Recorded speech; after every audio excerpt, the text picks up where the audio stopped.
we're scoring about 5% in our test of what's the universe made of. The Bible describes the real world as we know it. It has the ring of truth. What kind of country is it that we live in when you can't tell a child why his father was killed because you didn't want him to grow up hating white people? Does the human race deserve to continue? From the Centre for Public Christianity, you're listening to Life and Faith. I'm Simon Smart. Hugh Mackay, one of Australia's leading social researchers, begins his latest book, Australia Reimagined, with these words. Sometimes, when I talk to people about the state of the nation, they wonder if I'm some kind of prophet of doom. Nothing could be further from my intent. I love Australia and am full of optimism about its future, especially as the rising generation of young Australians, more nimble, adaptable and open-minded than the rest of us, gradually take over. But if, as I suspect, we are in more trouble than many of us realise, the best starting point for course correction is to acknowledge where we are now and how we got here. Where we are is this. We're disappointed in our political leadership. We've lost faith in once respected institutions like the church. Education standards are faltering, families are fractured. The proliferation of social media is leading, paradoxically, to more loneliness and less privacy. Yet, Hugh Mackay remains optimistic and offers a vision, a reimagining of Australia as a more compassionate society. But first, we sent our producer Karen Tong out to ask people if they could reimagine Australia, what they'd keep, what they'd toss, and why. I would definitely focus more on equality for all and a fair distribution of wealth. So I think we need a fairer playing field for all and inclusivity for all, really. Yeah, first of all, maybe like the internet, because internet's quite slow. That is one thing. I love that there's multicultural, but not all the time. But yeah, if I compare my country and Australia, there's the big differences. Okay, let's start with what we would keep. People. Yeah. Positive people from all around the world. What so we friendly keep? and... Yeah. Nature, we would keep nature. Yeah. What we wouldn't keep, food. Fast food, junk food, what else? I don't know. I don't know. We love Australia, I think. So. Yeah. Oh gee, that's a hard question. Well, I'd certainly keep our beautiful, parks and gardens, our beaches, our lovely climate. All the natural beauty around Australia is gorgeous. The things I'd change is probably the divisive nature of Australia at the moment. I would much prefer us to be far more united. We used to be united, but we seem to be running two camps within Australia these days. So if we had a more unified view as to where Australia would go, that would be better for me. Hugh Mackay was a speaker at the Sydney Writers' Festival this year, and while he was in the city, he came to our studio to have this conversation. We started with this. What are the key indicators that we're not doing too well as a society? I think there's a kind of central truth about contemporary Australia which disturbs me deeply. It involves two separate sets of data which are not often brought together. On the one hand, it's the story of social fragmentation. I think we are a more socially divided and fragmented society than we've ever been. More people feeling a sense of social isolation, alienation. Some public health experts are now saying that loneliness is a greater public health, greater risk to our public health than obesity. So where did that come from? Well, it came from a whole lot of changes that we've brought. It's not something that's been done to us. We've done it to ourselves. High rate of relationship breakdown, low birth rate, great busyness, mobility, increased mobility, heavier than ever reliance on impersonal media of personal communication, the so-called social media, increasing income inequality. All of these things are creating the sense of a place where I'd better look out for myself. What's the other? The other fact is that we've got a mental health crisis. We have an epidemic of anxiety and of depression, and that to me is not mysterious at all. When you have, as we had in the last 12 months, 2 million Australians being diagnosed with anxiety disorders, you can look at individual factors, specific factors in individual cases and say, oh, this person is anxious because of rent stress or because of job insecurity or because of a relationship breakdown or loss of faith, or there are all sorts of things that make people anxious.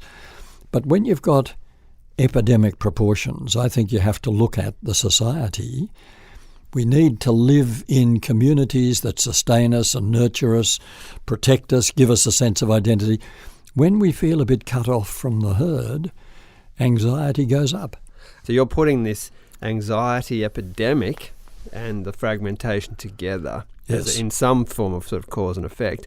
Is it that we're more anxious, or is it just that we have a label for this now? Partly that, I'm sure. I'm sure part of the formal medical diagnosis of anxiety is that we're more alert to it and looking out for it, same with depression. But I think when you're talking about these numbers, 1 in 3 Australians likely to have an episode of mental illness sometime in their lives. Yes, that might be that we recognise it more, but that's a huge number, Simon. It's so big, I don't think we can say, oh, it's just that we're more alert to it. No. There's more of it. You also talk about rates of attempted suicide, which are astonishingly Yes. high. The good news is the rate is coming down a bit, but the numbers are terrible. Between 65 and 70,000 Australians attempt suicide every year. Now, that's the population of a city like Albury, who decided they want to end it. Now, most of those attempts are not successful, but that's a lot of Australians deciding they're going to check out. And you make the point that all of this is happening at the same time that we've had incredible, long-term economic growth, continuous economic growth, 26 years. Clearly, that isn't the thing that's going to solve the problems that are deep in our hearts.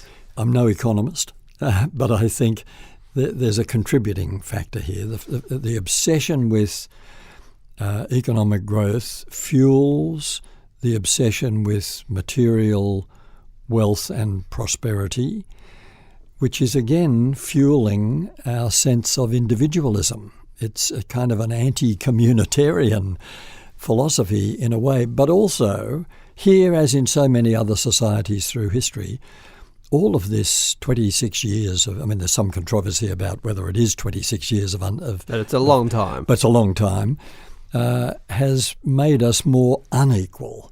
So we've seen enormous growth in the number of wealthy Australians and enormous growth in the number of poor, underemployed, welfare-dependent Australians. So the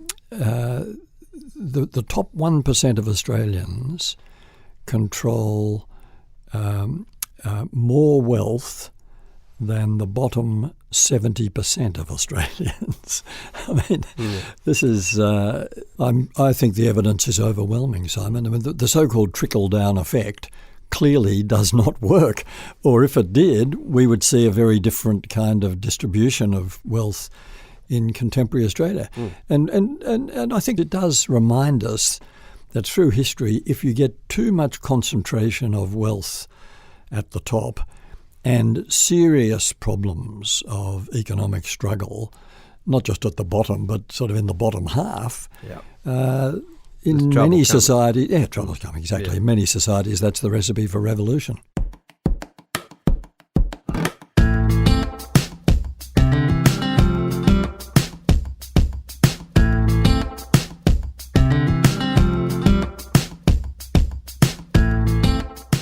Now, as you write, I can sort of hear you trying to not completely reject modern technology as a means of communication, but you have grave reservations about it, don't you?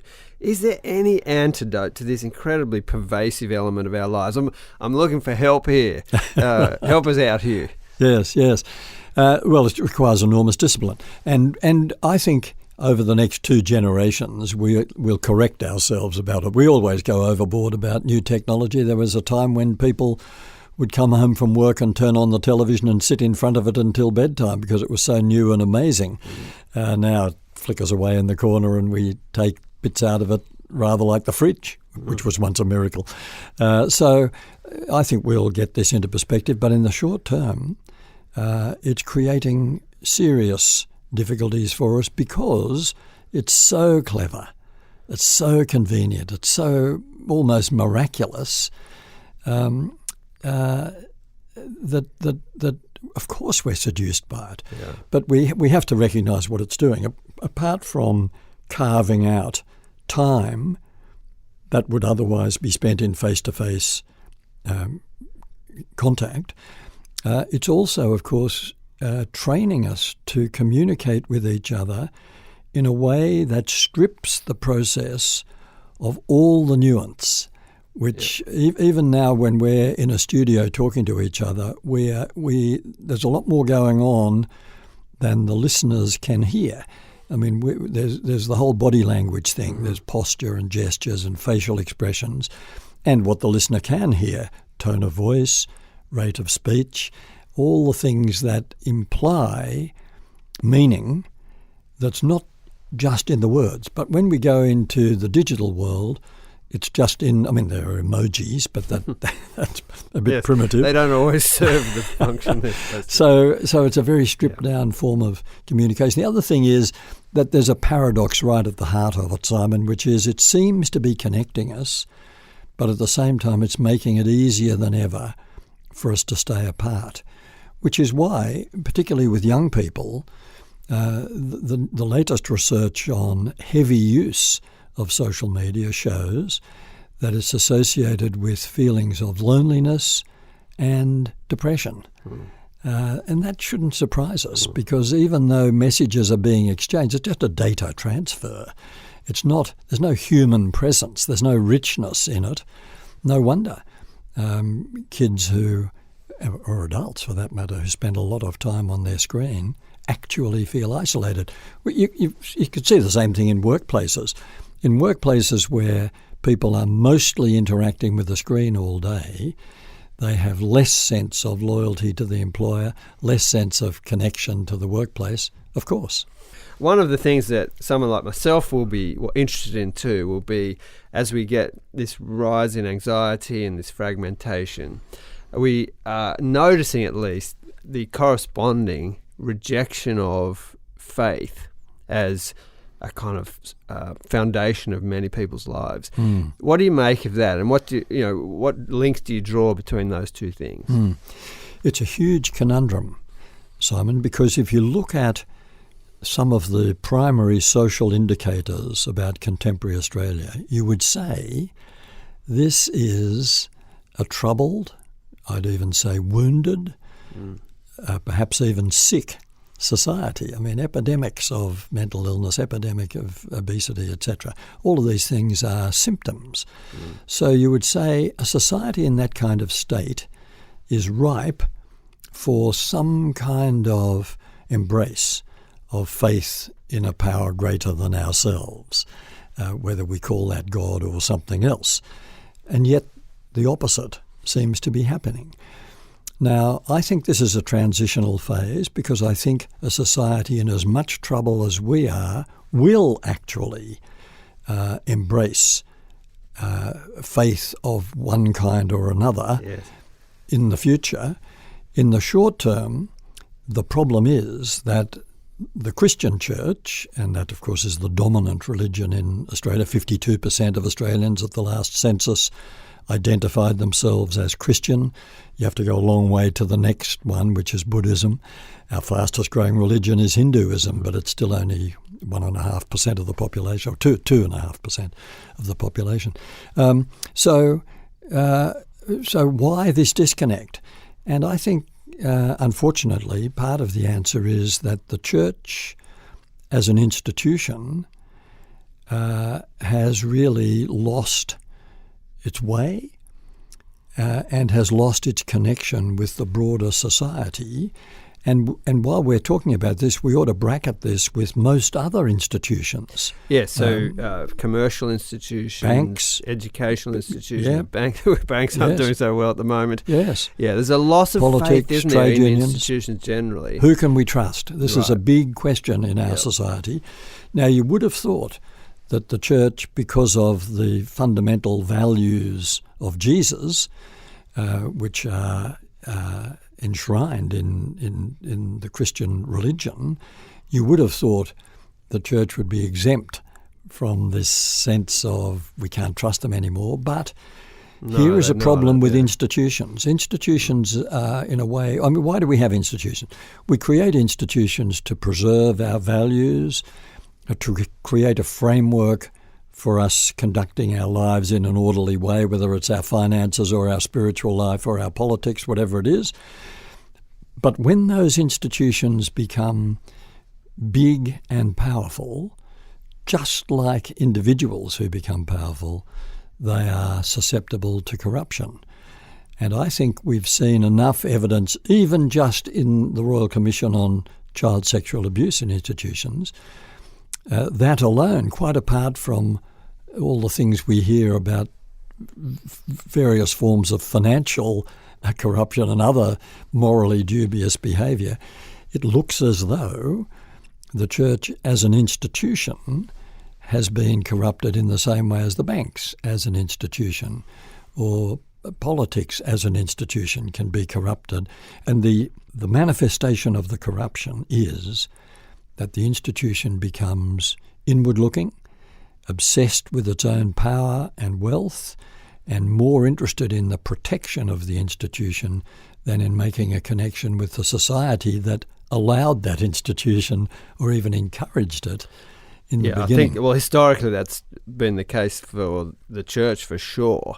As it's become closer and closer to power, inevitably there's corruption and sort of misdirection that comes in. Yeah. I'm interested in whether you think that these institutions that include the church have a way back to restoring, I guess, faith in them by the general population. No one knows, but it's a very big question. And I think the most likely short-term response to this loss of faith in institutions is that we'll look for alternatives. So we'll look, in the case of the banks, we'll look for alternative, like we might see a revival of the credit union or the building society, or, a more cooperative, community-connected way of dealing with money and getting financial advice and so on. In the case of the church, it's already happening, of course, and I think we could pretty easily predict a huge growth in the so-called house church movement. In China, for example, where there are 100 million Christians, most of them don't go to a building called a church. They meet in house churches.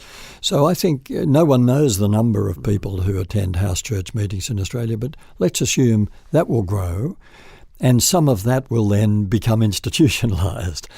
But it's always a balancing act. And when you talk to Australians about religion, they make a very clear distinction between institutional religion, big cross, and the faith of the individual believer, big tick.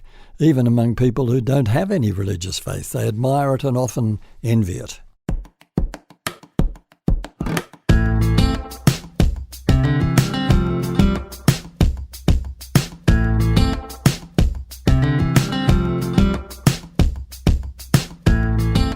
You're listening to Life and Faith from the Centre for Public Christianity. Hugh Mackay's vision of social cohesion grounded in compassion and respect is beautiful, no doubt. But I asked him, don't we need something to impel us towards this vision? Yeah, I think that's true. I think it's a very hard discipline for people to adopt. I mean, in the book I talk about compassion as a cool mental discipline. I think it's very important for people to realise that when Jesus, for example, was talking about loving your enemies, and when we talk about showing charity or compassion towards people we don't agree with and don't even, how could you possibly love someone you didn't like? Well, let's rethink. This has nothing to do with the emotions. This is a commitment to a way of life that says we are all one, we're all part of each other, and so when I encounter you, the only appropriate way to deal with you is with compassion and kindness and respect, because after all, you're me and I'm you. We're all in this thing together. Now, I can say that as an intellectual proposition, and people will hear it, and some will agree, and some will say you're off the planet too hard. When you say love your neighbours, you haven't met my neighbours. Right. All that sort of stuff. And so, if you look at the role of religion in society, the role of religious faith, it seems to me it is primarily, other people have different views about the purpose of religion, but speaking as a social analyst, I'd say its purpose is to promote through faith in a higher power that idea that the divine aspect of human nature is compassion. Yeah. And that because of that divine aspect of the human nature, there's a worth to every individual that you're called to treat in a very special way. So that things like that gross inequality that you talk about, things like the terrible mistreatment of people seeking refuge in our country, it sort of goes against that concept that every person is so precious and valuable because they have this worth bestowed upon them by God. It's not because they're particularly valuable or productive or beautiful or whatever it might be. They have that. Occasionally, Hugh, I get the sense that you don't seem to think that the content of belief matters very much. Like, and that might be an area we slightly disagree on, or perhaps profoundly disagree on. Much of what you write about Christianity seems to present two possibilities. You're either kind of a fundamentalist on the one hand, or a completely liberal Christian who thinks everything in the Bible is kind of metaphorical. Whereas I would argue there's an enormous amount of space in between those two things. How do you respond to that? I agree with you. There are places in the book where I'm probably a bit black and white about that. I'm very, very resistant to literal fundamentalism, having grown up in that tradition myself. But I acknowledge that there's a very broad spectrum. And at the extreme liberal end, you'd question whether this is Christianity at all. And yes, I'm sure most people are in the middle. I'm often left wondering, once you take away the belief, whether you can sustain that kind of view. It's left. We're yet to discover that, aren't we? Yes, I'm. How can I put this? I suppose I'm charitably disposed towards people who want to get onto the pathway of compassion and mutual respect and the oneness of humanity, even without a religious context. I think there is some possibility of convergence between people of goodwill who've come to those conclusions and people of faith who've come to the same conclusions.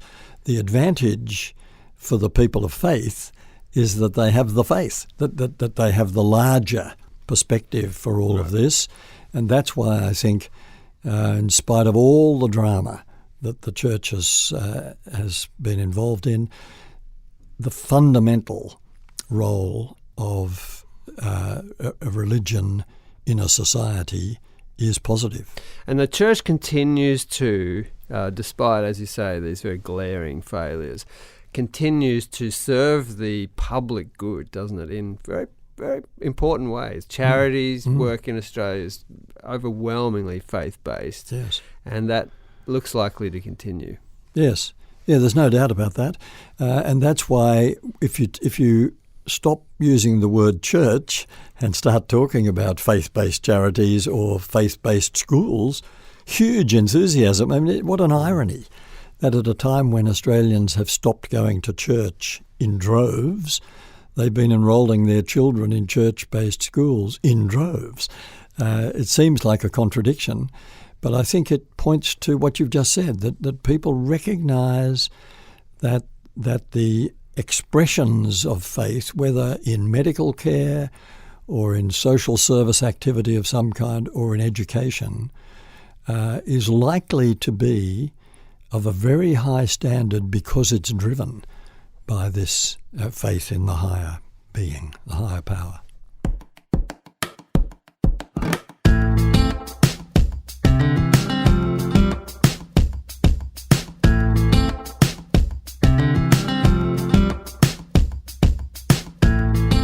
Hugh, you're also encouraging us to exhibit restraint. Not easy these days, but restraint in consumerism, in technology, to be more moderate, to slow down, to notice things, to notice people.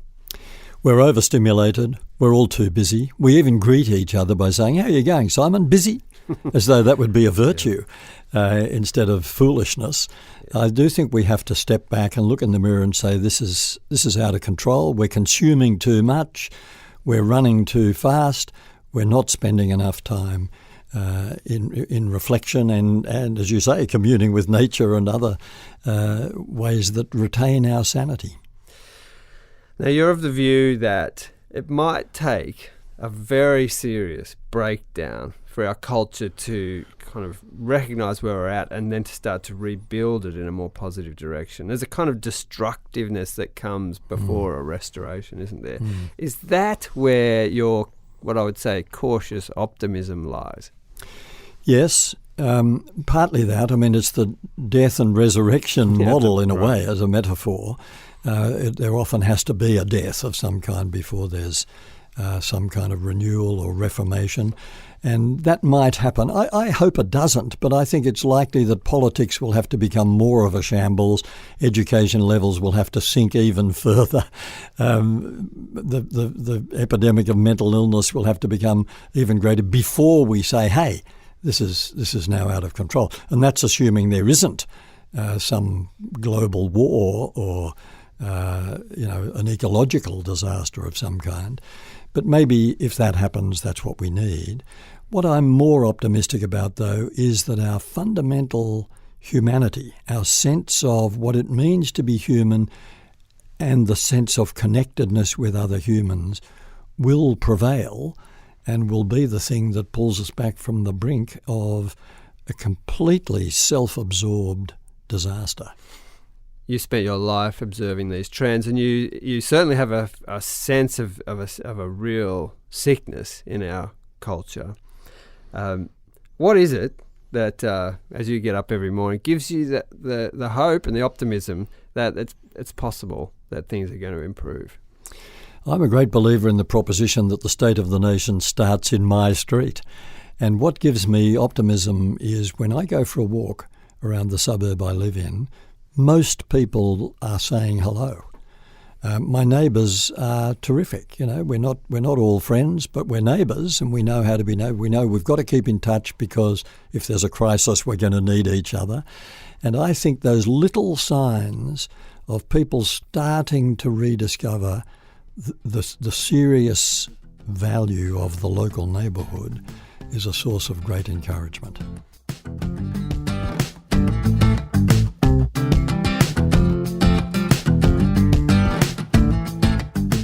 From the Centre for Public Christianity, you've been listening to Life and Faith with Simon Smart. Special thanks to the Sydney Writers' Festival for helping us to arrange this interview with Hugh Mackay. They also have a podcast series featuring writers like Hugh from the event. You can check them out on swf.org.au. Our website, where you can find this conversation and so much more, is publicchristianity.org. You can also subscribe to our podcast on Apple Podcasts or wherever you get your podcasts. Just type Life and Faith in the search box to find us. Next week. I saw the lives of those missionaries and I wanted to be a spinster missionary. I went to Bible college after I finished working with those people. That's where I met my future husband. He was going to be a pastor. And I ended up being what I wanted to be, except not being a spinster.